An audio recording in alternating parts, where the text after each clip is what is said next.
Hello dear students, once again you are most welcome to today's chemistry class. We are continuing with the same topic, solid state.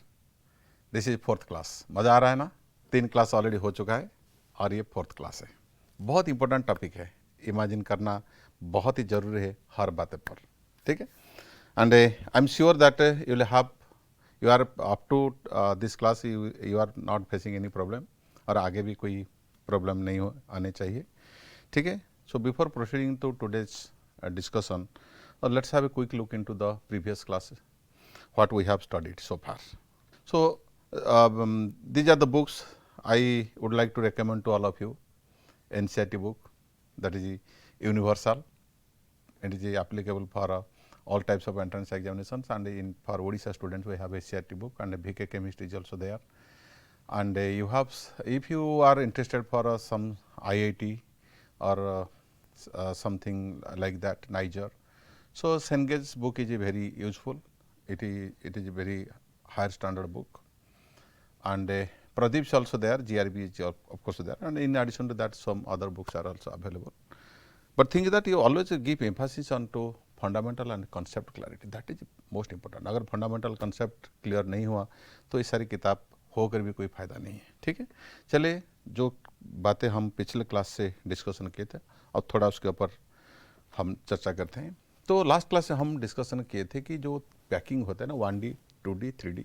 1D से packing तो मतलब line से, एक line का packing, उसे as बनता है और कोऑर्डिनेशन नंबर 2 ही होता है. और लाइन से दो 2 डायमेंशनल एक्स और वाई एक्सिस में जब वो अरेंजमेंट होते हैं तो 2 डायमेंशनल बनता है. 2 डायमेंशनल मतलब तुम्हारा एक स्क्वायर क्लोज पैकिंग होता है, हेक्सागोनल क्लोज पैकिंग होता है. स्क्वायर क्लोज पैकिंग से अगर 3 डायमेंशनल अगर अरेंजमेंट करेंगे तो हमको मिलता था तुम्हारा सिंपल क्यूबिक यूनिट सेल बनता था और दूसरा body centred cubic unit cell भी उससे बनता था. उसके बारे में हम डिटेल पढ़ चुके हैं और उसका इफेक्ट या टर्नओवर 1 होता है और एफिशिएंसी होता है 52.4 होता है. यहाँ पे जो तुम्हारा BCC यूनिट सेल होता है उसमें बॉडी सेंटर में होता है, 8 कर्नर में होते थे, और ये जो उसका एफिशिएंसी हम निकाला था 68%, ठीक है. देन HCP से 2 डायमेंशनल HCP जिसका एफिशिएंसी था 90.6%, ठीक है, उससे बनने वाला जो तुम्हारा 3D स्ट्रक्चर एक तो बन रहा था तुम्हारा FCC या CCP. वो बन रहा था इसीलिए कि फर्स्ट लेयर के ऊपर जो टेट्राहेड्रल जो ट्रायंगुलर भर्ड के ऊपर सेकेंड लेयर के ट्रायंगुलर भर्ड के ऊपर थर्ड लेयर, ऐसे जब लेयर्स फिलअप होते थे तो तुम्हारा बनता था हेक्सागोनल. और जब टेट्राहेड्रल भर्ड के साथ साथ ऑक्टाहेड्रल भर्ड फिलअप होता था थर्ड लेयर के द्वारा, तब बनता था तुम्हारा FCC. और FCC में 4 आटम्स होते हैं और HCP यूनिट सेल में 6 आटम्स होते हैं. दोनों का एफिशिएंसी तुम्हारा 74% होता है, ठीक है. और नेक्स्ट हमने भी डिस्कस किए थे कि भर्ड्स कितने कोई void mean unoccupied space in the crystallographic void. Void 2 तरह के होते हैं, 2D और 3D. 2D तुम्हारा फिर ट्रायंगुलर भर्ड भी हो सकता है, स्क्वायर प्लानर भर्ड भी हो सकता है, ठीक है. और 3D टेट्राहेड्रल, ऑक्टाहेड्रल और क्यूबिकल. टेट्राहेड्रल भर्ड बनते हैं तुम्हारा जो ट्रायंगुलर भर्ड के ऊपर कोई चौथा आटम आ जाता है, फोर्थ आटम आ जाता है, तो तुम्हारा बनता है टेट्राहेड्रल भर्ड. ऑक्टाहेड्रल भर्ड बनता है कैसे ना, स्क्वायर प्लानर भर्ड के ऊपर से एक आटम नीचे से एक आटम रखो, या 2 ट्रायंगुलर भर्ड अपोजिट साइड में अगर रहेंगे तो तुम्हारा ऑक्टाहेड्रल भर्ड भी बनता है. और ये भी मैंने बताया था टेट्राहेड्रल भर्ड कहाँ रहता है, बॉडी डायगोनल में रहता है. एक बॉडी डायगोनल में 2 टेट्राहेड्रल भर्ड्स रहते हैं. कुल मिला के तुम्हारा 8 टेट्राहेड्रल भर्ड्स होते हैं. और ऑक्टाहेड्रल भर्ड्स कहाँ पाए जाते हैं, एज सेंटर में और एक बॉडी के सेंटर में पाए जाते हैं. तो टोटल 4 नंबर की ऑक्टाहेड्रल भर्ड्स पाए जाते हैं. और क्यूबिकल भर्ड के बारे में तो मैंने बताया था कि जो सिंपल क्यूबिक यूनिट सेल होता है उसके अंदर में जो भर्ड उसको कहते हैं क्यूबिकल भर्ड, और सबसे बड़ा साइज का होता है. बात यह है कि यहाँ तक तो सब ठीक है.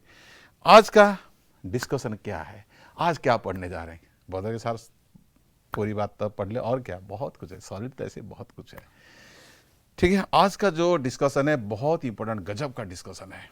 दिल थाम के बैठे सुनते जाए और थोड़ा बहुत भी लिखते जाए कि radius ratio rule and its application and structure of some ionic solids.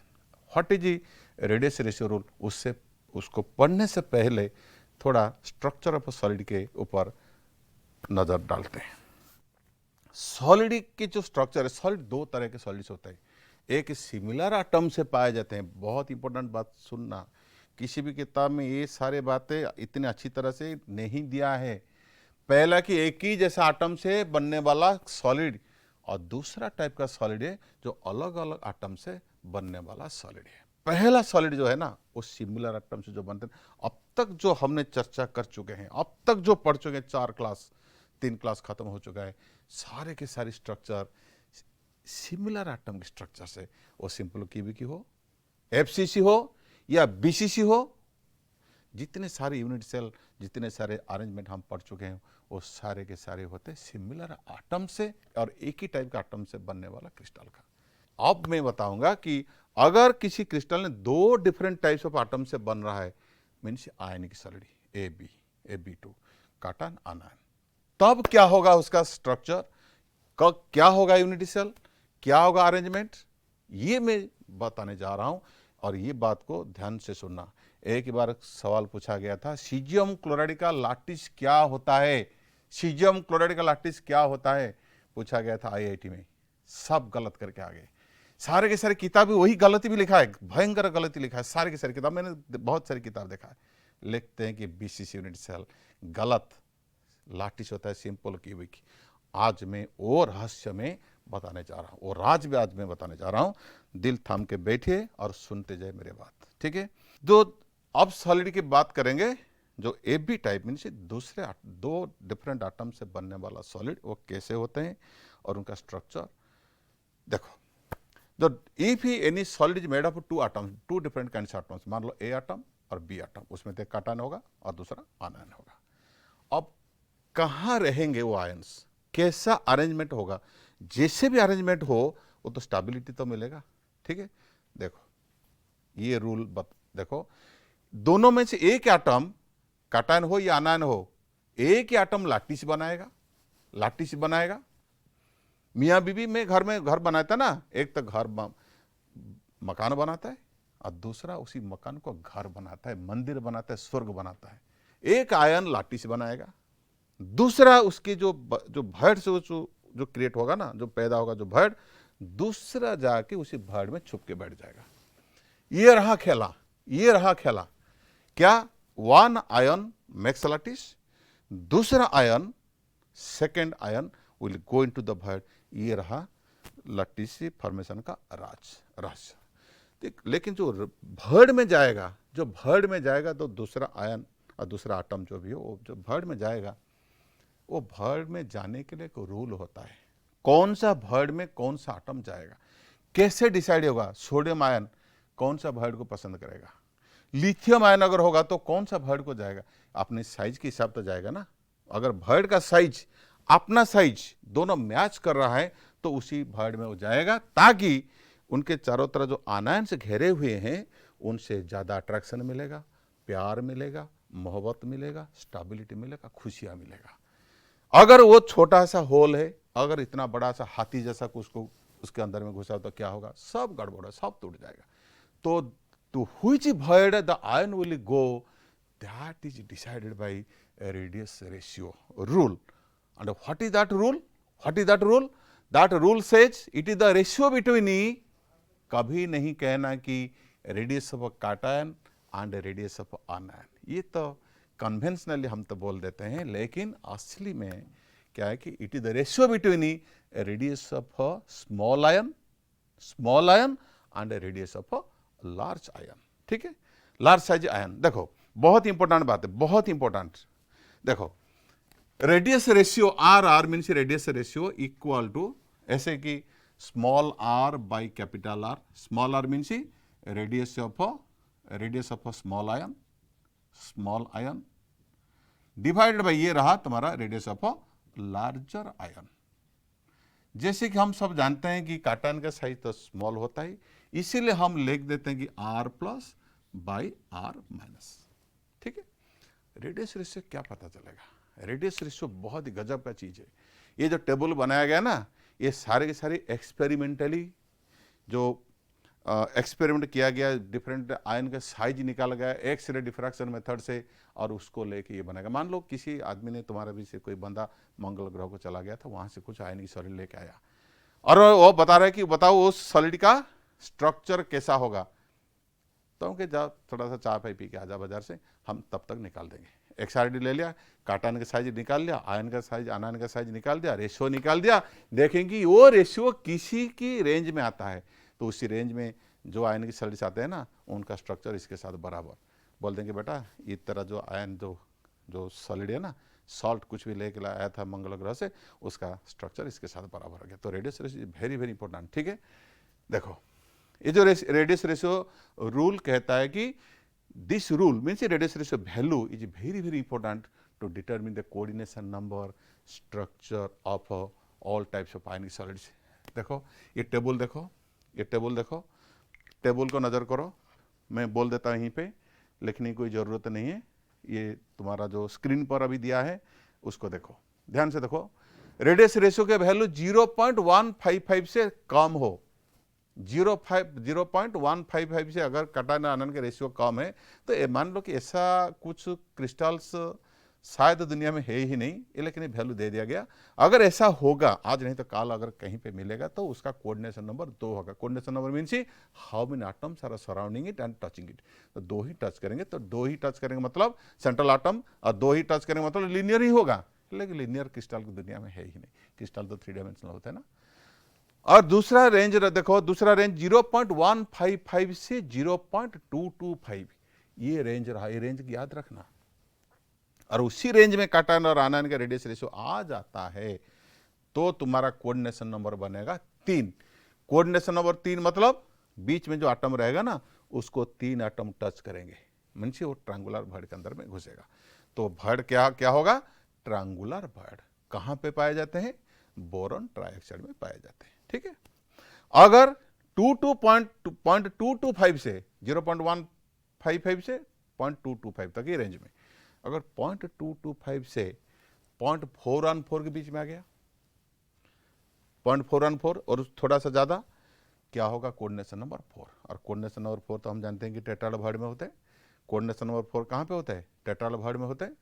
ठीक है, और स्क्वायर प्लानर भी होगा, लेकिन क्रिस्टल में स्क्वायर प्लानर नहीं होता, 3 डायमेंशनल होते हैं, इसलिए टेट्राहेड्रल भर्ड पाए जाते हैं। स्क्वायर प्लानर भर्ड सिर्फ 2D में पाए जाते हैं। ठीक है, तो 4 टेट्राहेड्रल भर्ड।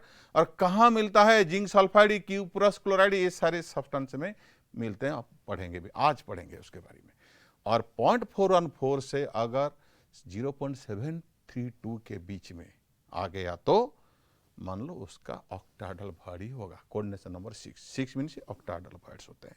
और किस में देखने को मिलता है?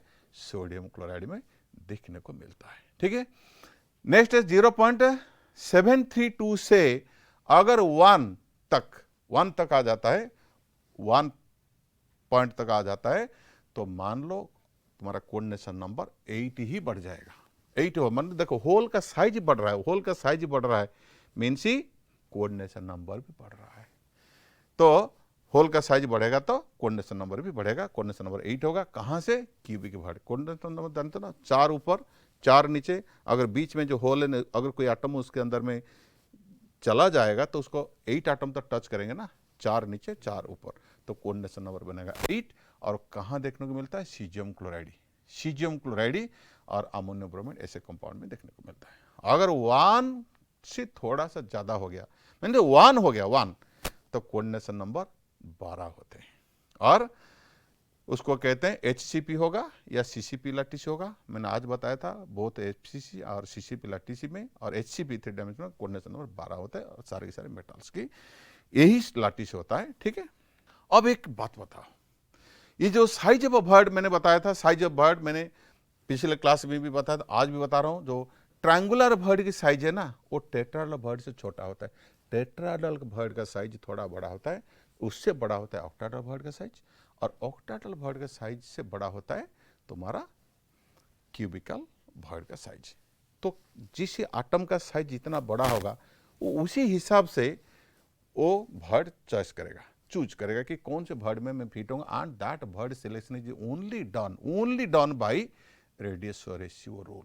रेडियस रेशियो रूल ही कहेगा कि कौन से भर्ड में जाने वाला है। ठीक है, और इट प्रोवाइड्स कोऑर्डिनेशन नंबर और स्ट्रक्चर।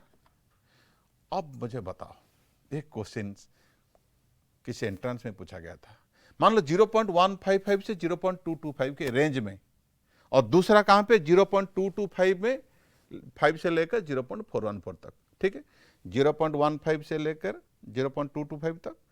और दूसरा शुरू होता है कहाँ से, या जहाँ पे खत्म होता है दूसरा वहीं से शुरू होता है, 0.225 से लेकर यहाँ। मान लो 0.225 में यहाँ पे एंड होता है, कोऑर्डिनेशन नंबर 3, यहाँ से शुरू होता है कोऑर्डिनेशन नंबर 4। अगर किसी सॉलिड में काटायन और आनायन का रेशियो अगर आ गया तो 0.225 क्या करोगे, वो किसी का होगा, 3 होगा या 4 होगा। अगर रेंज में अंदर में आ गया तो कोई बात नहीं, अगर बिल्कुल बॉर्डर पे आ गया 0.225 हो गया तो क्या होगा, क्या होगा, कौन सा वर्ड पसंद करेगा, ये डिपेंड करता है कि किसी वर्ड में उसको स्टेबिलिटी ज़्यादा मिलेगा, खुशियाँ ज़्यादा मिलेगा, उसको उसके ऊपर जाएगा, वो पसंद करेगा ट्रायंगुलर वर्ड, ट्रायंगुलर वर्ड को पसंद करेगा, ठीक है। क्यों पसंद करेगा अभी मैं बताऊंगा।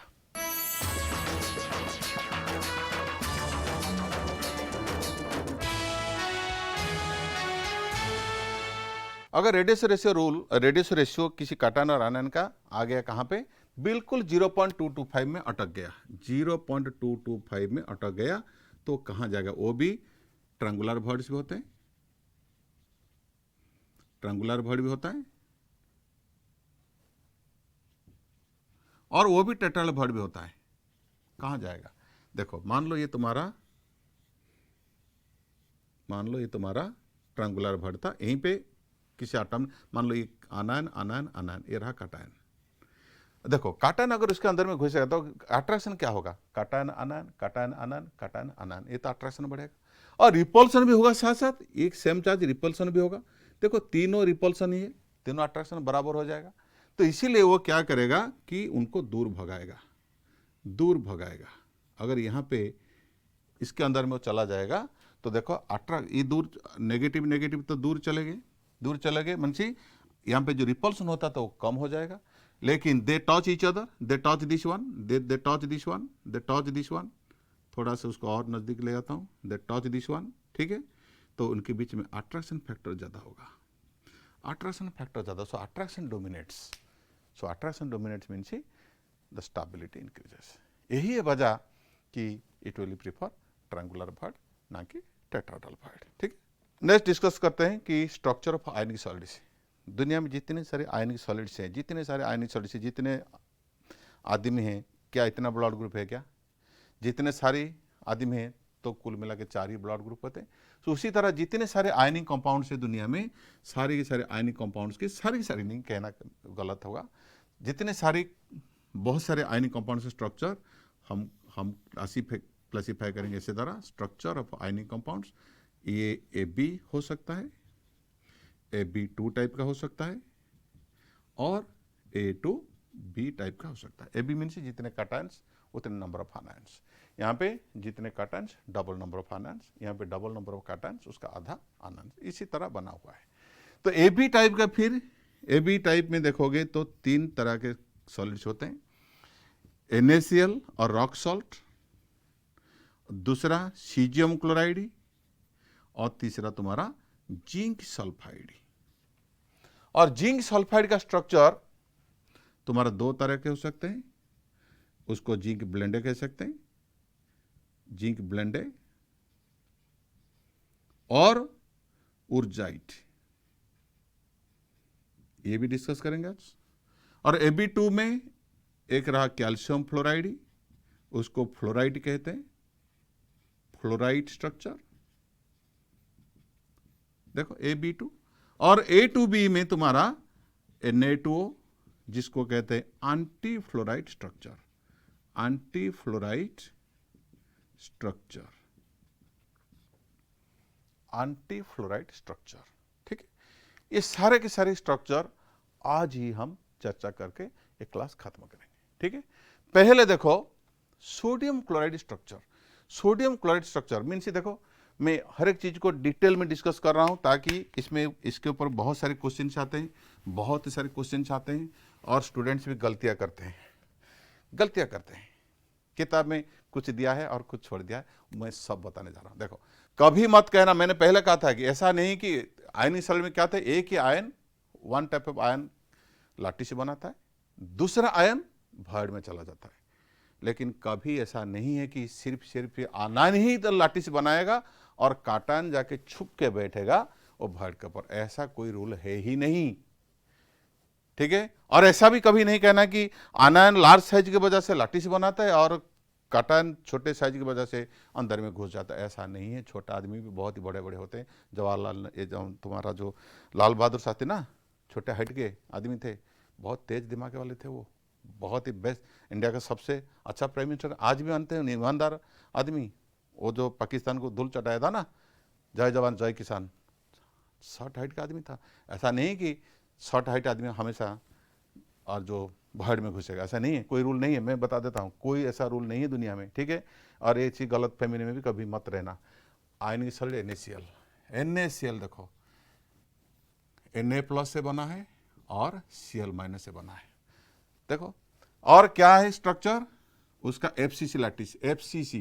FCC लैटिस मीन्स पहले मान लो क्लोराइड को मान लेते हैं, पहले मान लेते हैं क्लोराइड कहाँ पे, क्लोराइड कहाँ पे तुम्हारा, क्लोराइड कहाँ पे तुम्हारा, जितने कॉर्नर्स में, ये तो लैटिस बनाया, ये तो लैटिस बनाया, ठीक है, कॉर्नर्स में और फेस सेंटर में, ये फेस, ये फेस, ये फेस, ये फेस, ये पीछे वाला फेस, ये सामने वाला फेस, फेस सेंटर में कौन बैठा है वहाँ पे, क्लोराइड।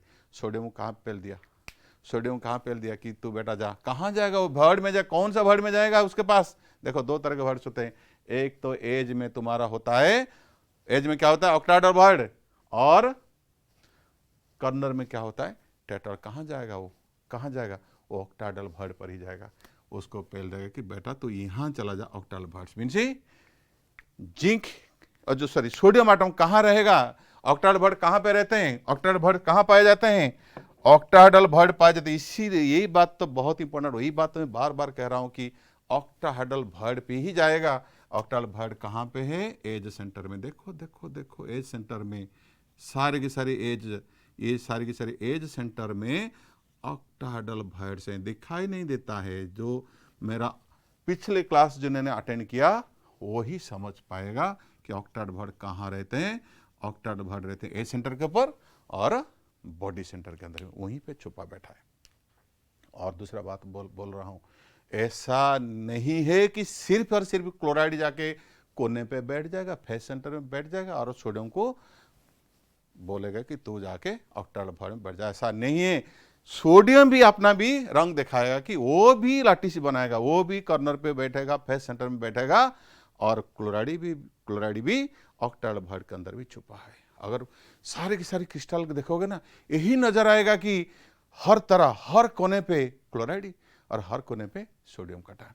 ठीक है, देखो उसका कोऑर्डिनेशन नंबर क्या होगा, कोऑर्डिनेशन नंबर क्या होगा, coordination number of sodium equal to 6 and sodium का 6 और क्लोराइड का भी 6। देखो 6 और 6 होते हैं कोऑर्डिनेशन नंबर। रेशियो क्या होगा, CN रेशियो, देखो CN ratio equal to 6:6 means 1:1। How many ions are present, chloride ion का नंबर देखो, वेरी इंपॉर्टेंट। क्लोराइड नंबर का आयन क्या है, क्लोराइड नंबर मीन्स 1/8 × 8। कैलकुलेशन देखो, कॉर्नर में और फेस सेंटर में 1/26 क्या हुआ 4। तो उसी हिसाब से लिख देना। अगर देखो NaCl, देखो ट्रिक बता रहा हूँ, NaCl देखो कितने क्लोराइड से, 4 क्लोराइड, एक ही सोडियम को तो एक ही क्लोराइड चाहिए, एक सोडियम को एक ही क्लोराइड चाहिए, बोलो तो 4 क्लोराइड के लिए कितना चाहिए, 4 सोडियम चाहिए। ठीक है, देखो सोडियम आटम कहाँ से, सोडियम आयन कहाँ से मिलेगा, तुमको मिलेगा टेट्रा, जो एज सेंटर से। Edge centre means 1 edge centre is shared by 4 cubes into 12 plus एक बॉडी सेंटर में तो 4। तो स्टोइकियोमेट्री फॉर्मूला क्या होगा, स्टोइकियोमेट्री फॉर्मूला, स्टोइकियोमेट्री फॉर्मूला क्या होता है, देखो Na4Cl4। फॉर्मूला यूनिट क्या होगा, what is formula unit, exam में क्या पूछा जाता है, देखना जरा ध्यान से देखना। फॉर्मूला यूनिट क्या होगा 4, और मॉलिक्यूलर फॉर्मूला क्या होगा, मॉलिक्यूलर फॉर्मूला होगा NaCl, कोऑर्डिनेशन नंबर 4 ये रहा तुम्हारा। ठीक है, और ये NaCl के स्ट्रक्चर के साथ कौन से कौन कौन तुम्हारा जो आयनिक क्रिस्टल्स है जिनके स्ट्रक्चर इसके साथ बराबर है। देखो ग्रुप वन में तुम्हारा lithium, sodium, potassium, rubidium, caesium को छोड़ दो, और तुम्हारा हालाइड में फ्लोरीन, क्लोरीन, ब्रोमीन, आयोडीन। ठीक है, तुम्हारा जोड़ दो परम्यूटेशन कॉम्बिनेशन से। ठीक है, देखो halides of group one. Number two group two में beryllium, magnesium, calcium, strontium, barium, यहाँ पे ऑक्साइड और sulphide, except beryllium sulphide. So group two के सारे मेटल्स का ऑक्साइड और सल्फाइड उनका स्ट्रक्चर भी NaCl के साथ बराबर है, लेकिन एक्सेप्शनल क्या है, बेरिलियम सल्फाइड नहीं होगा, इसमें सीजियम का नहीं होगा, हालाइड नहीं होगा। और halides of silver means silver chloride, silver bromide और सिल्वर आयोडाइड नहीं होगा, सिल्वर आयोडाइड को छोड़ दो। इतने सारे कंपाउंड्स के स्ट्रक्चर NaCl के साथ बराबर है। और रेडियस रेशियो जानते हो क्या है? Radius ratio is RNA plus upon RCl minus is equal to 0.524। Radius ratio table देखो, 0.524 means coordination number is 6 and octahedral bond. Okay, देखो NaCl स्ट्रक्चर समझ में आ गया ना। अब सीजियम क्लोराइड की बारी। सीजियम क्लोराइड की स्ट्रक्चर बहुत इंपॉर्टेंट, मैं जो बता रहा था कि किताब में भी कुछ उल्टा सिल्टा करके लिखा है। देखो पहला बात है कि सीजियम इज लार्जर साइज। कई सारे किताब लिखते हैं उसका BCC यूनिट सेल है, BCC लैटिस और BCC यूनिट सेल, ये गलत है। इसका BCC यूनिट सेल नहीं है। मैंने पहले कहा था BCC FCC ये सारे के सारे होते हैं जब आटम्स इक्वल आटम्स होते हैं और crystal is made up of same atom, लेकिन यहाँ पे BCC यूनिट सेल है ही नहीं। Simple lattice. देखो काटायन क्या है? Caesium cation. और आनायन क्या है? क्लोराइड आनायन।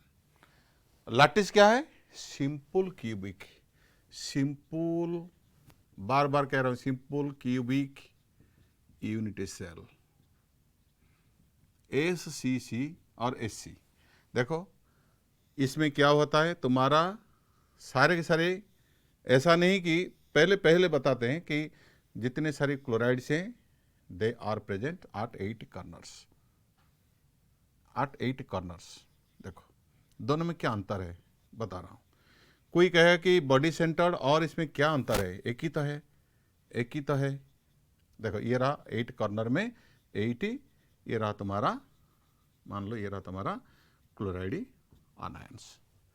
सीजियम कहाँ रहता है? सीजियम रहता है कि बॉडी सेंटर्ड में नहीं है, वो क्यूबिकल भर्ड में रहता है। आई बात समझ में? मैं क्या कह रहा हूं, बना देता। ये क्यूबिकल भर्ड में रहता है, वो दिखाई देता है कि बॉडी सेंटर जैसा लगता है, लेकिन असलियत में वो बॉडी सेंटर नहीं, वो क्यूबिकल भर्ड है। तो दिस इज, याद रखना, क्यूबिकल भर्ड। बार बार मैं यही बात कह रहा हूं, गला फाड़ के कह रहा हूं, सुनना और याद भी रखना जिंदगी भर। ठीक है, तो ये देखो तुम्हारा, और इसमें क्या बनता है तुम्हारा, देखो अभी कोऑर्डिनेशन नंबर की बात करेंगे। कोऑर्डिनेशन नंबर ऑफ सीजियम काटायन क्या होगा? ये रहा सीजियम, तो 8 ही होगा। ठीक है, कोऑर्डिनेशन नंबर सीजियम का 8। और क्लोराइड का क्या होगा बोलो? क्लोराइड का क्या होगा? देखो ये रहा chloride, and we all know each corner atom, ये जो एक कॉर्नर में जो क्लोराइड बैठा ना, it is shared by 8 cubes.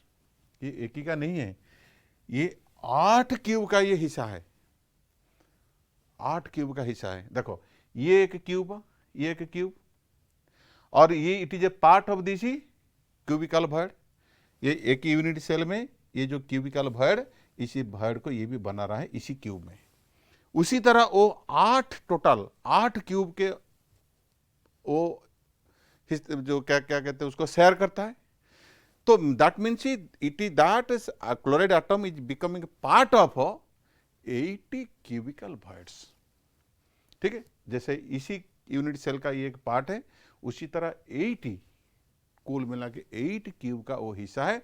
और सारे के सारे क्यूब में जो भर्ड है, क्यूबिकल भर्ड में अगर सीजियम है तो सीजियम इसको टच कर रहा है, या तो दिखाई नहीं दे रहा है लेकिन टच कर रहा है वास्तव में, और हकीकत में टच कर रहा है, तो दैट मीन्स क्लोराइड को 8 सीजियम आटम 8 क्यूब से टच कर रहे हैं। तो क्लोराइड का कोऑर्डिनेशन नंबर भी हो गया 8। और रेशियो क्या होगा, रेशियो हुआ 8:8। याद रखना 8:8 मीन्स 1:1। उनका जो चार्ज रेशियो है ना, याद रखना हमेशा आयन का जो चार्ज रेशियो होता है वही होता है उनका कोऑर्डिनेशन नंबर का रेशियो, वही होता है उनका कोऑर्डिनेशन नंबर रेशियो। अब देखो नंबर ऑफ सीजियम कैटायंस, वो क्यूबिकल भर्ड के अंदर में है, बॉडी सेंटर नहीं कहना, क्यूबिकल भर्ड में है तो 1। और क्लोराइड आयन का नंबर क्या होगा 1/8 into 8, so it is 1। So what is formula unity, what is stoichiometry formula? Exam में पूछा जाता है स्टोकियोमेट्री फार्मूला या फार्मूला यूनिट या मॉलिक्यूलर फार्मूला। ध्यान से देखना क्या पूछा, एग्जाम में क्या पूछा है और तुमको उसी तरह से आंसर भी लिखना। Stoichiometry formula means how many ions are present in unit cell. एक ही यूनिट सेल में जितने नंबर के आयन्स होते हैं उनकी नंबर्स को लेके जो फार्मूला होगा उसको कहेंगे स्टोकियोमेट्री फार्मूला।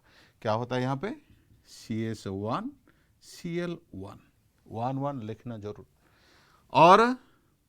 और फॉर्मूला यूनिट क्या होगा, formula unit equal to 1 CsCl1, formula unit is 1। और मॉलिक्यूलर फॉर्मूला क्या होगा, मॉलिक्यूलर फॉर्मूला इज CsCl बस। और रेडियस रेशियो क्या होगा, radius ratio RCS plus upon RCl minus लगभग 0.992 के आसपास, ठीक है। और देखते हैं कि कौन से ऐसे सॉलिड दुनिया में है जिनका स्ट्रक्चर इसके साथ बराबर है, इसके साथ बिल्कुल इक्वल है। तो सीजियम क्लोराइड, सीजियम ब्रोमाइड होगा, सीजियम आयोडाइड, सीजियम सियानाइड, ये सारे के सीजियम के खानदान है। ये सारे सीजियम के जितने खानदान है उनका सब का स्ट्रक्चर ये सीजियम क्लोराइड का जैसा है, सीजियम क्लोराइड जैसा है, ठीक है। ये रहा सीजियम क्लोराइड का स्ट्रक्चर, ये AB टाइप का दूसरा स्ट्रक्चर, ठीक है। और तीसरा स्ट्रक्चर रहा जिंक ब्लेंडे।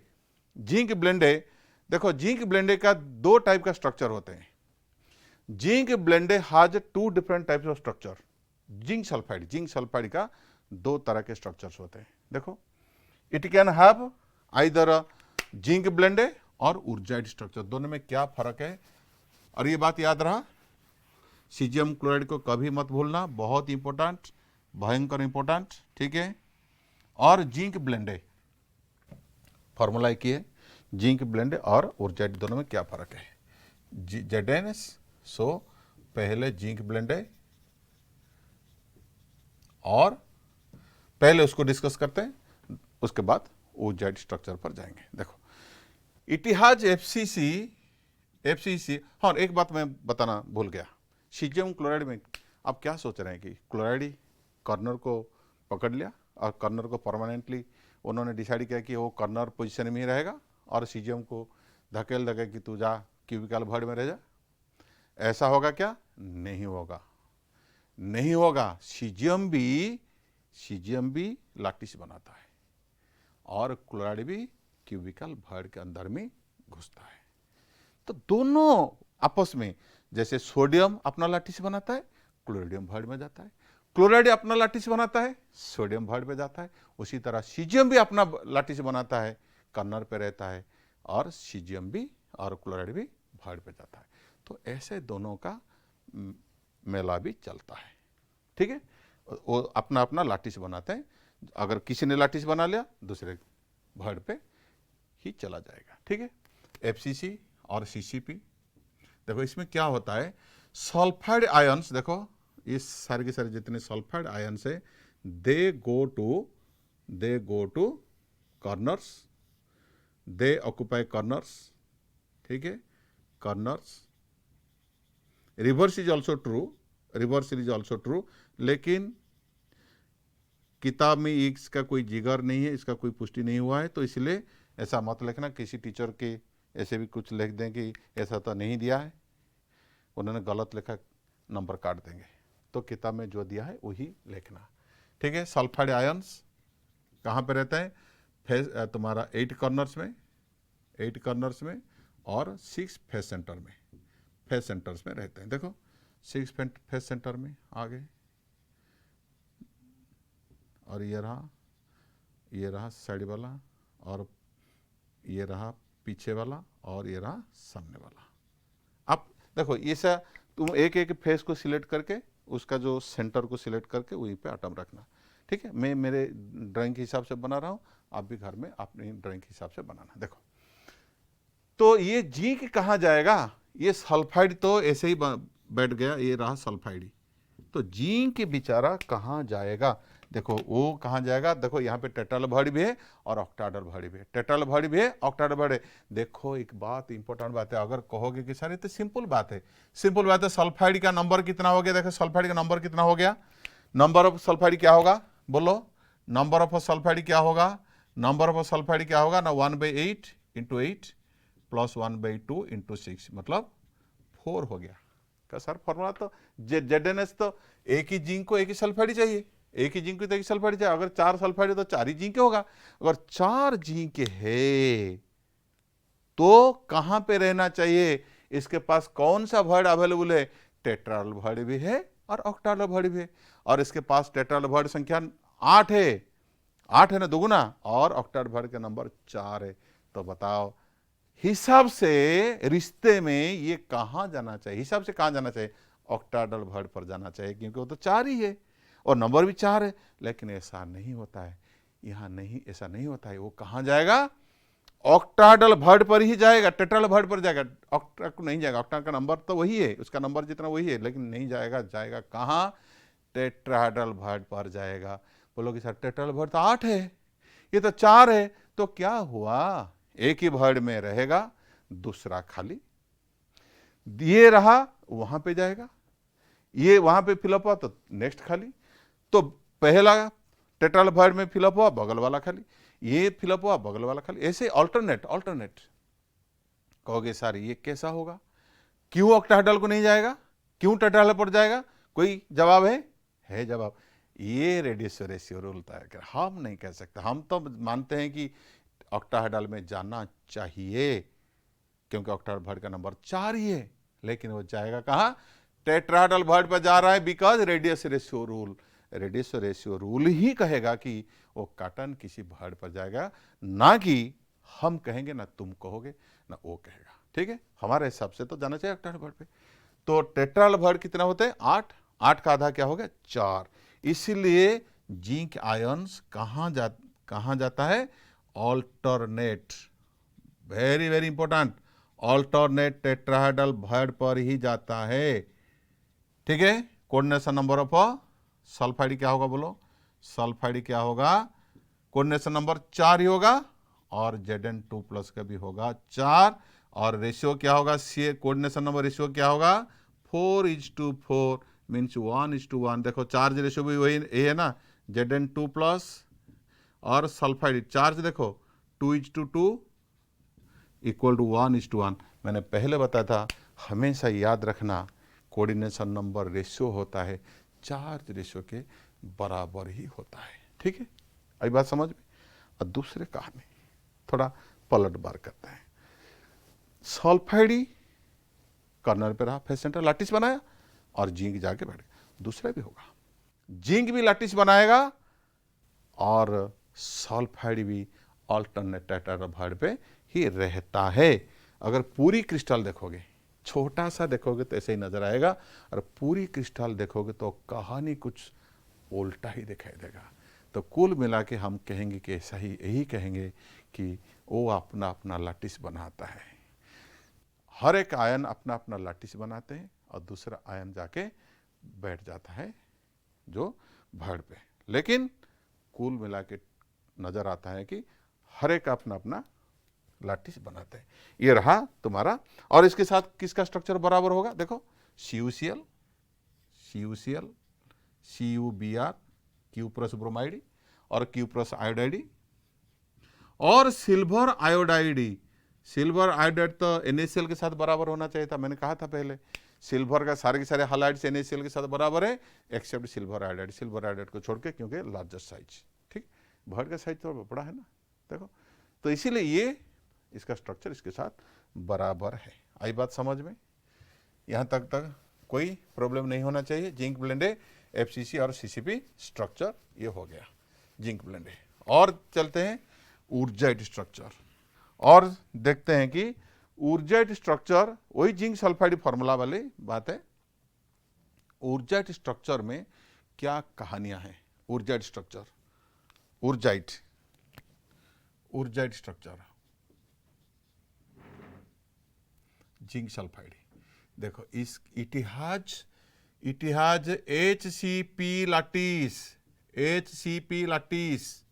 HCP लैटिस आज मैंने बताया था, पिछले क्लास में बताया था मैंने। ये रहा हेक्सागोनल, फेस सेंटर में 2 आटम, यहाँ पे जोड़ दो उसको।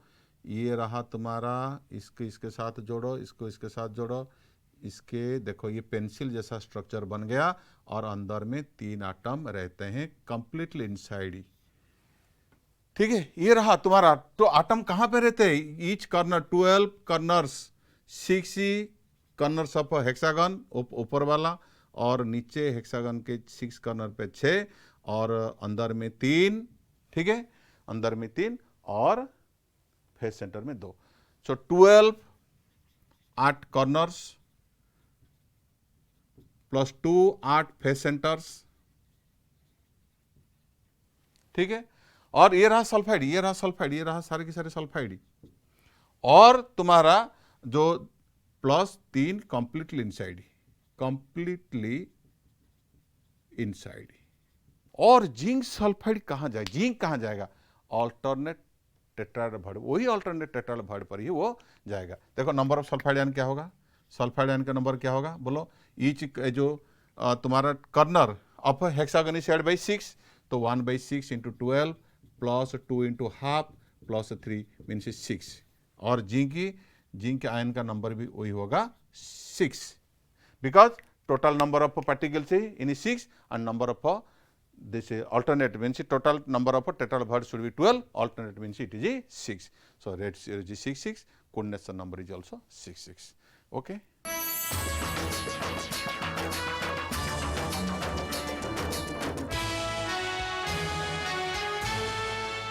देखो इसमें नजर करो कि जिंक आयन के नंबर 6 है ऑल्टरनेट टेट्राहेड्रल भड़ से, और ये सल्फाइड आयन का नंबर 6 है। ये बहुत इंपॉर्टेंट है, जानना बहुत जरूरी है, क्योंकि वो they are present at corners of 2 hexagons and face centres and also completely inside there are 3 number of sulphide ions means it 6।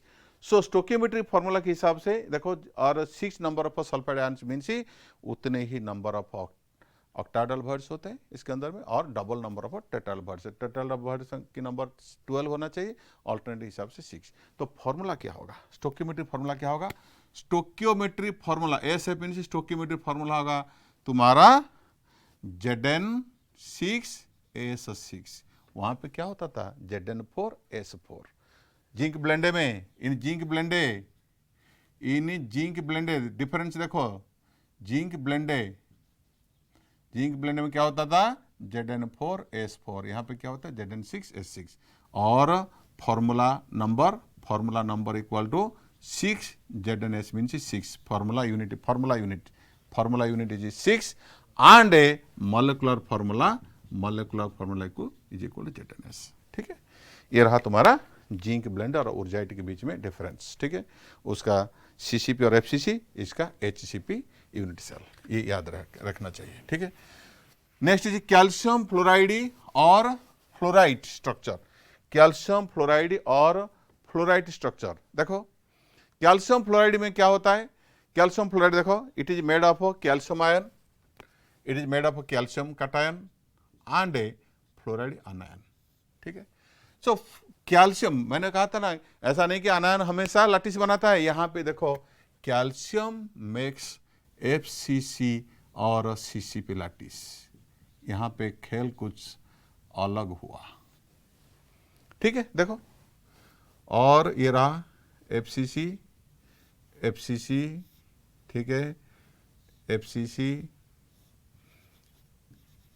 FCC lattice means 8 corners में, और 6 फेज सेंटर में, 6 फेज सेंटर को ऑक्युपाई कर लिया किसने ना, calcium ने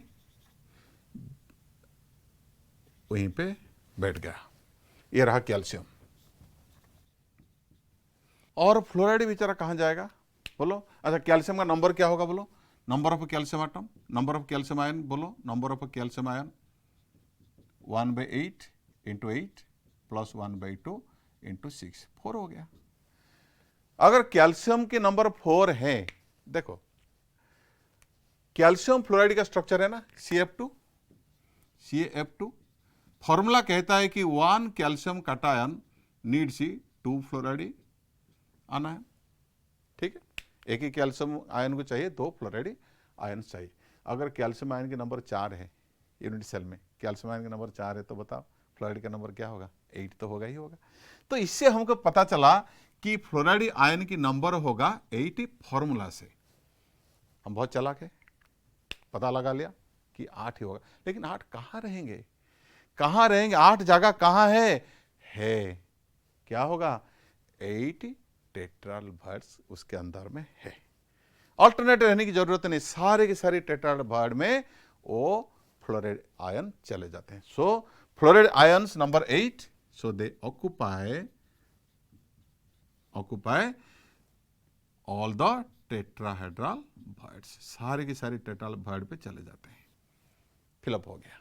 बोलो अब बताओ कोऑर्डिनेशन नंबर ऑफ फ्लोराइड क्या होगा?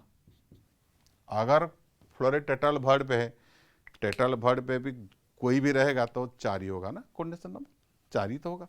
सो फ्लोराइड का कोऑर्डिनेशन नंबर 4 होता है। और कोऑर्डिनेशन नंबर ऑफ कैल्शियम क्या होगा बोलो? कैल्शियम क्या होगा? कैल्शियम क्या होगा? कैल्शियम कहां पे? कैल्शियम कहां पे? कोऑर्डिनेशन नंबर देखो, कॉर्नर पे और फेस सेंटर पे डबल। क्या होगा?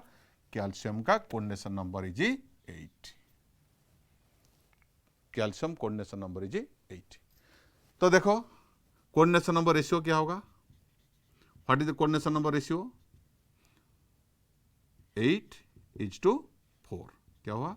2:1। देखो कैल्शियम का चार्ज 2 प्लस, फ्लोराइड का चार्ज -1, तो चार्ज रेशियो क्या होता है? 2:1।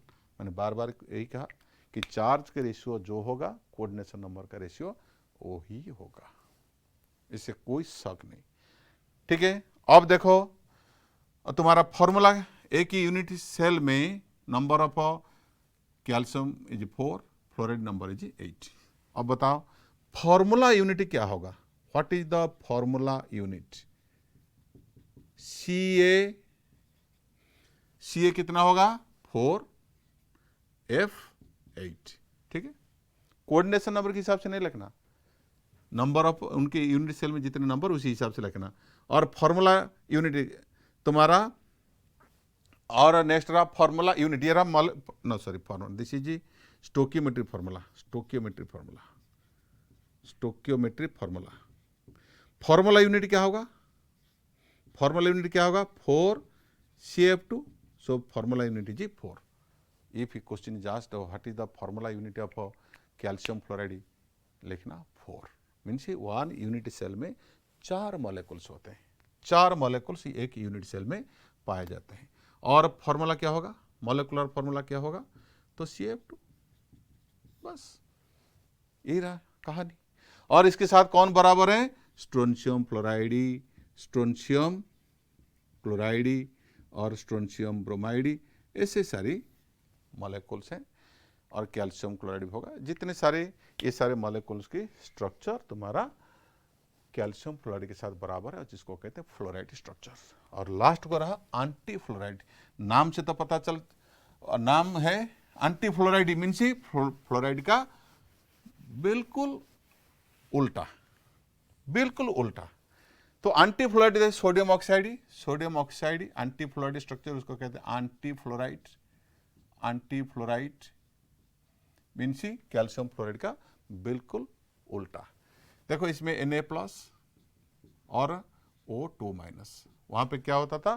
कैल्शियम वाज ऑक्युपाइंग और दे आर मेकिंग लैटिस। यहाँ पे लैटिस कौन बनाएगा? ऑक्साइड बनेगा lattice. So this makes your lattice. Oxide makes lattice. कौन सा लैटिस बनाएगा? FCC और CCP लैटिस बना रहा है.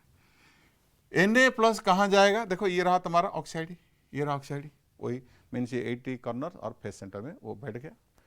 वो Na+ कहाँ जाएगा? देखो फॉर्मूला के हिसाब से अगर इसका नंबर देखो, ये 8 कॉर्नर्स में बैठ गया +2 और 6 फेस सेंटर में बैठ गया. तो टोटल नंबर क्या होगा? 80 × 1/8 × 8 plus face centre means half × 6. Total number क्या हो गया? 4. अगर ऑक्साइड 4 होता है तो फॉर्मूला के हिसाब से देखो, एक ही ऑक्साइड के लिए 2 Na+ चाहिए, तो 4 ऑक्साइड के लिए कितना चाहिए? नंबर ऑफ Na+ होगा, number of Na+ equal to 8 तो ही होगा फॉर्मूला के हिसाब से. लेकिन अगर 8 Na+ है यूनिट सेल के अंदर में, वो कहाँ रहते कहाँ है? वही बात. उसी वहां पे उसी क्या जो फ्लोराइड जहां पे रहता था, अब सोडियम काटायन वहीं पे जाके रहेगा. कहाँ रहेगा? टेट्राल वॉइड में. It occupies all tetrahedral voids. आई बात समझ में? सो कोऑर्डिनेशन नंबर देखो, कोऑर्डिनेशन नंबर ऑफ Na+ क्या होगा? 4. और ऑक्साइड का क्या होगा यहाँ पे? 8. देखो coordination number ratio equal to 4:8 means 1:2. देखो Na2O में Na+ O2-. देखो चार्ज रेशियो भी वही 1:2 आ गया ना.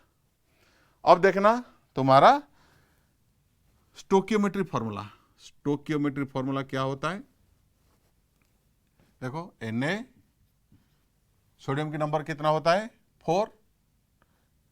सोडियम की नंबर 8 होता है और तुम्हारा ऑक्साइड का होता है 4. ठीक है. और ये रहा स्टोकियोमेट्रिक फॉर्मूला. और फॉर्मूला यूनिट क्या होगा? फॉर्मूला यूनिट 4 कॉमन ले लो, Na2O. फॉर्मूला यूनिट जी 4, राइट. एंड मॉलिक्यूलर फॉर्मूला क्या होगा? मॉलिक्यूलर फॉर्मूला जी Na2O. ये रहा पूरी की पूरी कहानी.